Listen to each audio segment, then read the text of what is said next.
Meditando la Biblia en un año, con el pastor Alex Figueroa.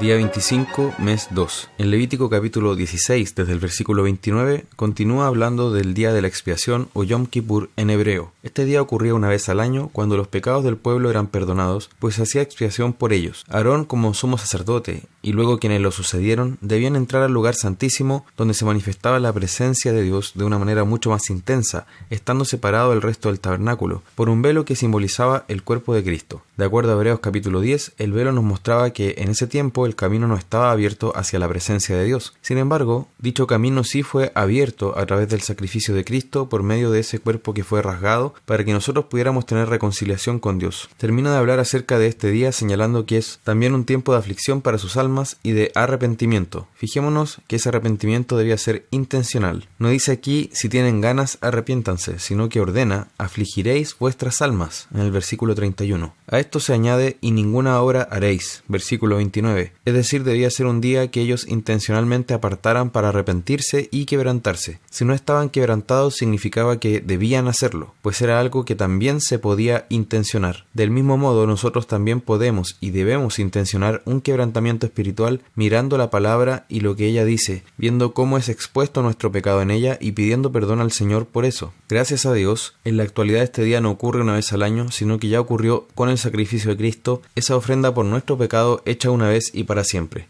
Capítulo 17. En los versículos 1 al 9, en primer lugar, nos habla del santuario único. ¿A qué se refieren estos versículos? Aquí se está prohibiendo a cualquier persona de en medio del pueblo el hacer sacrificios fuera del tabernáculo, en el sentido de la expiación o de holocaustos como sacrificios de comunión, es decir, todos aquellos sacrificios que se han dispuesto hasta esta altura del libro. Les está diciendo ustedes no pueden hacer tabernáculos personales, sino que deben venir a este tabernáculo, a este santuario único. Por tanto, en este pasaje se establecen dos aspectos. Primero, prohíbe los tabernáculos personales y segundo, establece el santuario único donde se deben traer todas las ofrendas por el pecado y hacer los sacrificios para la expiación, con todos los propósitos que ha establecido la ley. Lo anterior es muy potente porque es un principio que queda asentado aquí y que sigue presente en el Nuevo Testamento. El apóstol Pablo en 1 Corintios 11, cuando habla de los abusos en la cena del Señor, precisamente los acusa de no tener en cuenta lo que esto significaba en cuanto a la comunión de la iglesia, pues algunos celebraban la cena del Señor pero lo hacían como un acto individual, ignorando lo que pasaba con el resto de la iglesia. Si vamos al texto mencionado, cuando el apóstol, por ejemplo, los acusa de que no se esperan entre sí, de hecho les dice, cuando pues os reunís vosotros, esto no es comer la cena del Señor, porque al comer cada uno se adelanta a tomar su propia cena, y uno tiene hambre y otro se embriaga. Pues, ¿qué? ¿No tenéis casas en que comáis y bebáis? ¿O menospreciáis la iglesia de Dios y avergonzáis a los que no tienen nada? ¿Qué os diré? ¿Os alabaré? En esto no os alabo. Versículo 20. Aquí les está señalando que ellos menosprecian la iglesia del Señor al creer que esto puede hacerse de manera individual.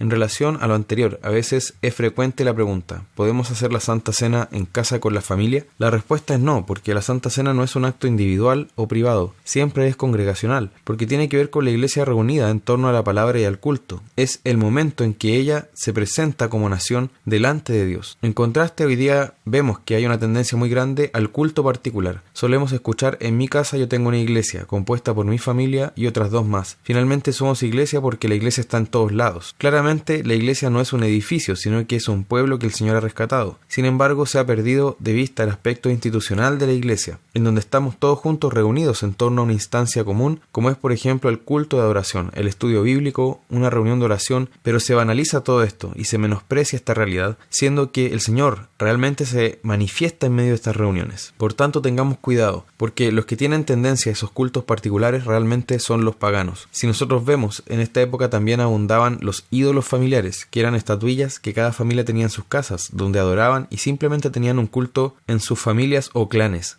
Nosotros lo que debemos buscar, más allá de tener una relación personal con el Señor, que debe existir, es también ese momento en que tenemos un encuentro como pueblo con Él. Podemos ver que el que infringía esta norma debía ser cortado de su pueblo, porque es algo sumamente delicado para el Señor. Desde el versículo 10 se habla de la prohibición de comer sangre. Cabe señalar que este mandato hace alusión a términos ceremoniales, es decir, nos referimos a que en el sistema de sacrificio sacrificios y de la expiación del pecado, la vida de la criatura estaba en la sangre. Ordena que si se come un animal, se debe derramar su sangre primero, debe desangrarlo antes de comerlo quien tal haga, y por supuesto no se debe tomar la sangre pura. Ahora bien, esto llama la atención porque en Hechos capítulo 15, durante el concilio de Jerusalén, se deja como algo que también los gentiles debían respetar. Recordemos que los judíos estaban imponiendo a los gentiles la circuncisión y leyes dietéticas, aquellas que se refieren a animales impuros y puros, pero en el concilio se dice que esas leyes realmente fueron abolidas con el antiguo pacto, como sombra de lo que había de venir. Sin embargo, sí se mantuvo el mandato de que no comieran sangre o ahogado y que se abstuvieran de fornicación. Ante esto cabe considerar si realmente en la actualidad está permitido para nosotros comer sangre, ya que la iglesia reunida con los apóstoles y ancianos determinaron que no debía comerse. Por tanto, es un tema para reflexión, aunque debe tenerse en cuenta que la forma en que lo escribieron y lo señalaron probablemente se refería a no participar de sacrificios realizados en contextos paganos. Capítulo 18. Se detallan varios actos de inmoralidad. Vemos algo que es bastante común en Levítico, que el Señor pone su nombre como un sello, por ejemplo cuando señala yo soy Jehová vuestro Dios, en el versículo 2, que es una frase que se va repitiendo en el versículo 4, yo Jehová vuestro Dios, también en los versículos 5 y 21, yo Jehová, y finalmente cuando termina esta disposición vuelve a decir yo Jehová vuestro Dios, versículo 30. En consecuencia, ¿cuál es la razón de estas disposiciones y mandatos? ¿Cuál es el fundamento último de estos mandatos y prohibiciones? Es que el Señor es nuestro Dios y Él nos ha hecho su pueblo y por eso debemos vivir de una manera especial, tal como Él lo manda, bajo su voluntad revelada en su palabra. Por lo tanto, la frase yo soy Jehová vuestro Dios es el fundamento de todo mandato de la ley, también de nuestra identidad como pueblo de Dios. Por ello, el fundamento de los mandamientos expuestos no es la moralidad misma, no es que nos parezca bonito o feo lo que implican estos actos, ni que nos parezcan sucios o no, porque eso puede variar realmente, pero la palabra de Dios es inquebrantable y eterna. Ella es la que hace nacer esa moralidad que es inspirada por Dios mismo. Aquí el Señor les dice que no hagan como hacen en la tierra de Egipto, ni como los pueblos de Canaán. Por el contrario, los llama a ser un pueblo único, apartado para Él, que vive según su ley, los versículos 3 al 5. Esto es lo distintivo de la Iglesia, tanto en el Antiguo como en el Nuevo Testamento. Podemos ver aquí que se prohíben bastantes cosas. En primera instancia se prohíbe el incesto en general. Ningún varón se llegue a parienta próxima alguna para descubrir su desnudez. Yo Jehová, versículo 6. Ahora bien, si vemos en los versículos siguientes, de alguna manera detalla ese mandato o prohibición que acaba de dar, incluyendo varias relaciones, por ejemplo, la de los hijos con los padres, la de los hijos con la mujer del padre, relaciones entre hermanos, entre abuelos y nietos, entre hermanastros, entre tíos y sobrinos, entre nueras y suegros, entre cuñadas y cuñados. A su vez, no se podía tomar juntamente la madre con la hija o a una hermana con otra hermana. Se impide la relación en el periodo menstrual y se prohíbe también el adulterio, en el versículo 20. Nos dice que este último contamina a quien lo comete, lo que es muy potente porque implica que el adulterio es un pecado que tiene efectos en nuestro ser, como todo pecado. Sin embargo, como bien nos dice el apóstol Pablo, el que fornica contra su propio cuerpo peca. 1 Corintios 6:18. Aquí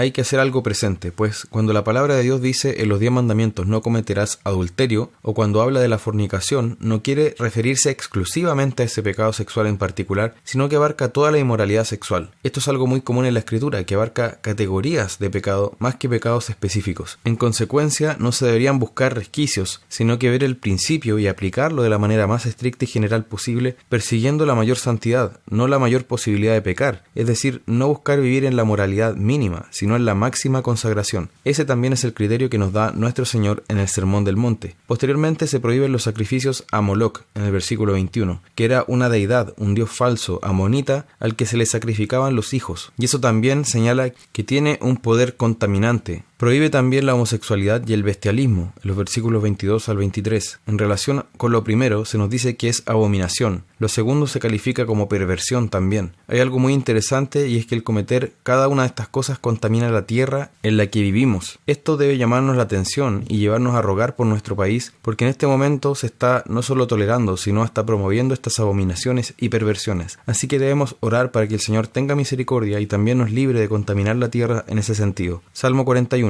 Se llama bienaventurado al que piensa en el pobre, porque aquel que lo hace también tiene en cuenta su condición. De hecho, el salmista suplica: Jehová, ten misericordia de mí, sana mi alma, porque contra ti he pecado. Versículo 4. Esa es la actitud que debemos tener, es un ruego que debemos hacer nuestro. En el versículo 9 vemos algo muy importante porque este versículo se aplica a Cristo. Aquí se anuncia y profetiza la traición de Judas. Es posible apreciar cómo nuestro Señor Jesús, a pesar de la traición que sufrió, siguió adelante en obediencia a Dios por amor a nosotros para nuestra salvación. Se nos dice que si hemos andado en integridad, versículos 12 al 13, es porque el Señor nos ha sustentado y eso siempre debemos reconocerlo. Él es quien nos guarda. Por otra parte, si hemos pecado, es nuestra responsabilidad y también es nuestro deber arrepentirnos. Proverbios 10, versículos 15 al 16. Se nos habla de las riquezas y la pobreza. No dice que esta situación debe ser así, sino que está describiendo lo que es. Refiere que para el rico sus riquezas son una seguridad y para el pobre su pobreza es un flagelo, es su causa de sufrimiento constante. Sin embargo, el siguiente contraste nos debe ayudar a ver el asunto de una manera más profunda, pues